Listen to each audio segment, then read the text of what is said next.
My friends, have you ever sat your setup and just wish you had that little more desk space? Welcome to the Lian Li Draw PC build.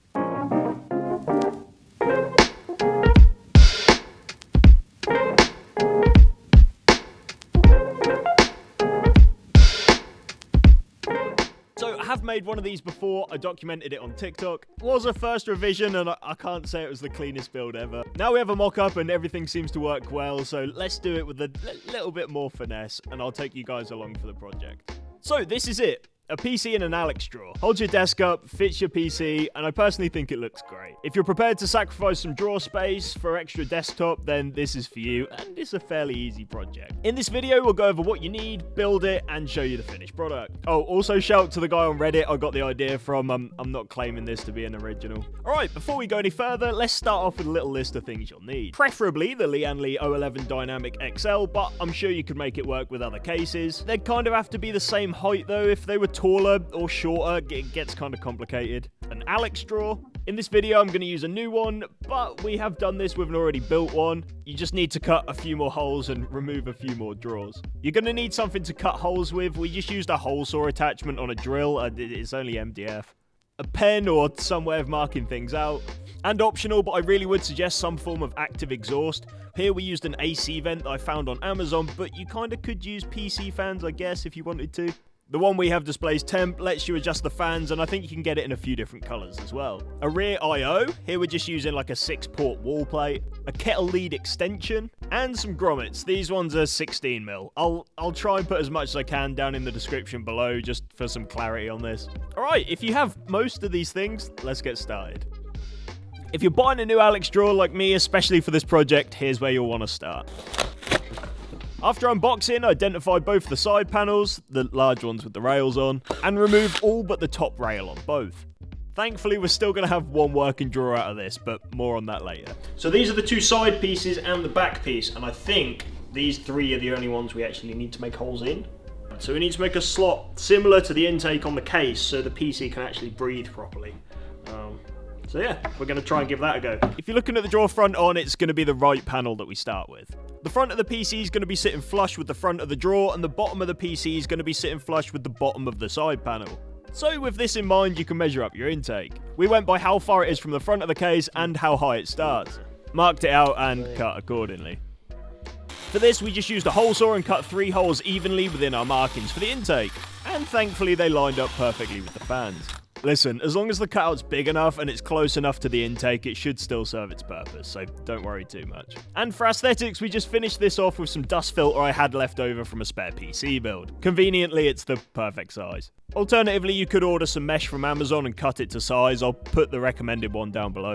Alright, so that's the right panel finished, and I think it looks pretty good. And over to our sponsor for today's video, UPerfect. UPerfect provides portable display solutions for creators, work from home, and gaming. Let's go over some of the specs of the display they sent out first, then dive in some interesting features at the end. So this is 17.3 inch, a decent bit bigger than most laptop displays, 4K, IPS meaning it benefits from good viewing angles, portable display, with 100% Adobe color gamut coverage. This monitor adopts CNC metal wire drawing process, making it rigid and compact, and allowing for confidence while traveling. And with this cutout, you can actually use a pen as a stand. For ports, it has 2 Type-C, HDMI port, and a micro USB. This allows you to run 1 Type-C cable from your laptop to supply power and display signal. There's a range of them available, but at 17.3 inches, this one in specific is aimed more towards creators. It's VESA mount compatible and can provide some more real estate at your desk. We haven't actually got one, but you get the idea. It's great for extending your display. Go check the range out at UPerfect, and thanks for sponsoring this video.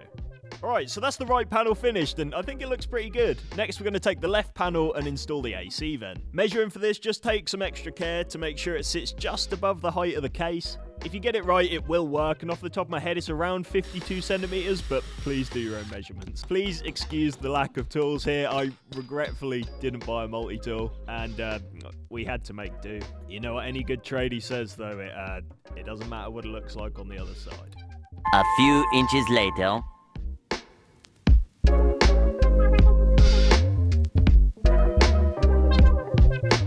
If you're at home and have one of them dads who have a garage and all these old school tools, I'm sure you'll do a better job than we did. Anyway, it's done now and it looks great, so just don't tell anyone, okay? Moving on to the back panel. Anyway, let's figure out a solution.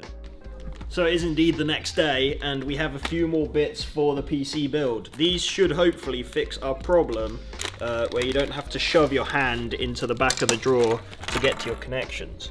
So this is a little faceplate that should go on the back, should sit on the back like that if we cut a hole to the right size. And then these are just little, are these female to female or male to male? Female to female connectors you can just use as pass-throughs. So we have 2 HDMI ones, some USB ones, and some USB-C ones. I think there's an Ethernet one there too. We figured out how to get the first one in, so we're just going to install the rest. I think they just clip in, so I think they're relatively modular. I think they go under like this. Yep. And then in. Let's have a look at the front. There we go, there's our faceplate. So we have our back piece and plate, and we were just debating where to put it. I personally always reach for my ports over my desk. I want to plug something in here. You know what I mean? Like near the top, instead of crawling around the back and going around the outside. Convenient. So I think we should put it closer to the top of the panel, without interrupting the top drawers. And then that way you'll just be able to like reach over your desk and plug them in. Yeah? Perfect. Oh yeah. Cool. Should look good. Let's get measured up. Yeah. So again, we're just picking a point just over 52 centimeters, probably somewhere in line with the AC, so we don't have to interfere with anything. I really hope there's like some senior DIYers that come into my comments and tell me everything I'm doing wrong. Oh, and we shoved a kettle extension plate in the back as well to tidy it up a little bit. Alright, so here's our finished rear panel. We've got 2 HDMI ports, 2 USB 3.0s, an Ethernet port and a USB-C port. And we've put a kettle extension in as well, so you don't have to shove your hand in the back of the drawer. That should be all we need. I'm hoping you'll be able to reach over the desk and plug things in here, and then you won't really need to mess with this too much. But yeah, I'm happy with it. Looks good. The only remaining thing to cut before we can start assembly is a strip of wood to fill in the gap between the PC case and the drawer. While the PC's the perfect height of 3 drawers, it's not quite the perfect width, but I think that actually works out as a pretty good thing because you still need a little bit of space in the chamber for the PSU to vent and the intake to vent as well. We made this by cutting the bottom of one of the spare drawers. Conveniently, they're finished in the same color. Alright, so hopefully, if you've done it like us, or better than us, you should end up with this. We have 3 drilled holes in this one, covered by some mesh for the intake. The air will travel in here, go through the PC, and then exhaust through here on the other side. And then here's our final panel, which is going to be at the back, which is going to have our HDMI ports in, our USB ports, Type-C, Ethernet, and our kettle lead. Oh, and we have this extra bit as well, which we cut out just to sit next to the PC to close the gap between that and the Alex drawer, because the PC case isn't as wide as the drawer itself. So this should just be a nice little finishing piece.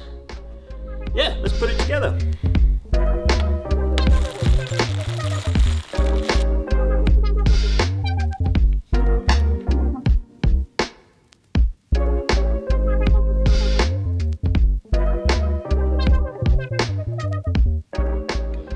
This is actually sick. Our back panel is sick. Yeah.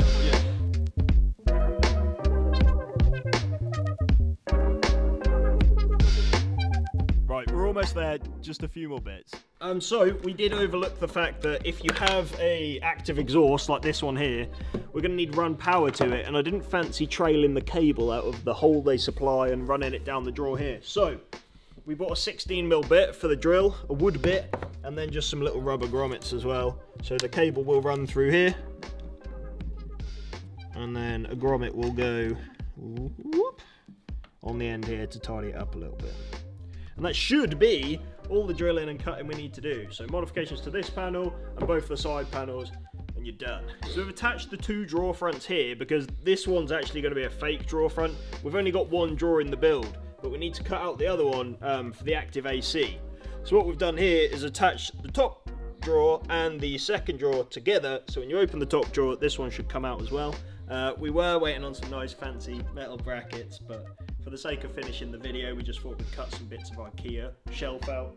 I suppose it's a bit more replicatable at home if you don't want to buy the brackets. So yeah, we'll get this on and it's almost done.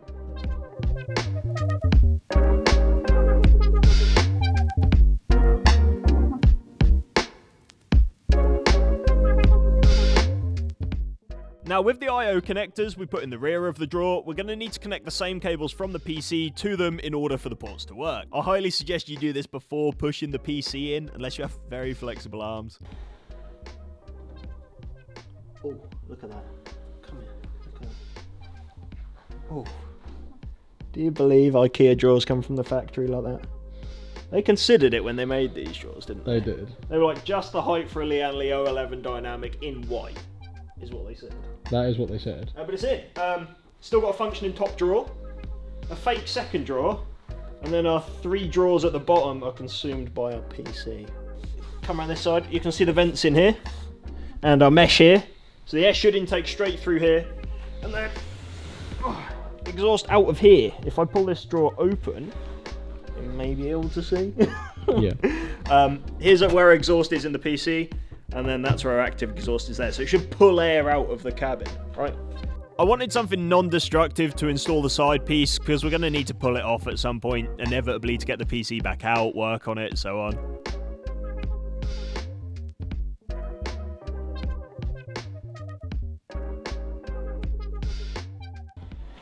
So we let the strip dry overnight, and it should be the final piece we need to complete the build, and then we can get on to testing.